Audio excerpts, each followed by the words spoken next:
عاشقان رسول کی دینی تحریک دعوت اسلامی کے تحت سری لنکا کے شہر کولمبو میں ہفتہ وار سنتوں بھرے اجتماع کا انعقاد ہوا، جس میں مختلف شعبات سے وابستہ افراد، کاروباری حضرات و عاشقان رسول سمیت مدرسۃ المدینہ کے اساتذہ و طلباء کرام اور ذمہ داران دعوت اسلامی کی شرکت ہوئی، جبکہ دعوت اسلامی کی مرکزی مجلس شورا کے اراکین حاجی محمد امین اتاری اور حاجی جنید اتاری مدنی بھی موجود تھے۔ ہفتہ وار سنتوں بھرے اجتماع کا آغاز تلاوت قرآن پاک اور نعت رسول مقبول سے ہوا۔ اس کے بعد نگران شورا مولانا محمد عمران اتاری نے سنتوں بھرا بیان کیا اور شورا کے اجتماع کو خاموش رہنے کے فضائل بتاتے ہوئے فضول گوئی سے بچنے اور خاموش رہنے کی ترغیب دلائی۔ انسان بولتا ہے تو پھنس جاتا ہے۔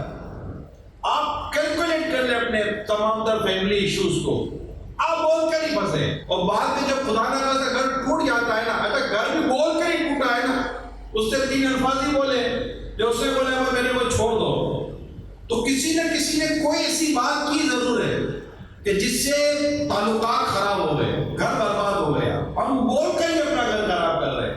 کہتے ہیں کہ بول کر پچھتانے سے اچھا ہے کہ نہ بول کے بندہ پچھتا ہے۔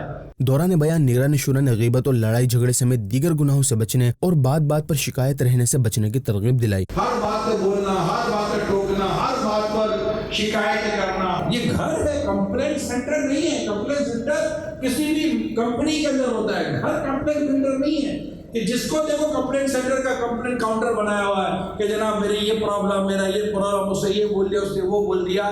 فائنلی نتیجہ یہ نکلتا ہے کہ بنتی نہیں ہے، یا تو ماں باپ اولاد کو الگ کر دیتے ہیں یا اولاد ماں باپ کو الگ کر دیتی ہے۔ جبکہ اسی دوران نگران شورا نے اولاد کو اپنے والدین کی اطاعت کرنے اور والدین کو اپنی اولاد پر شفقت کرتے رہنے کی ترغیب دلائی۔ اس کے بعد مولانا محمد عمران اتاری نے شرکا اجتماع کو سلسلہ عالیہ قادریہ رضوی اتاریہ میں داخل کر کے امیر اہل سنت کا مرید بھی بنایا۔ اس کے بعد نگران شورا نے دعا کروائی۔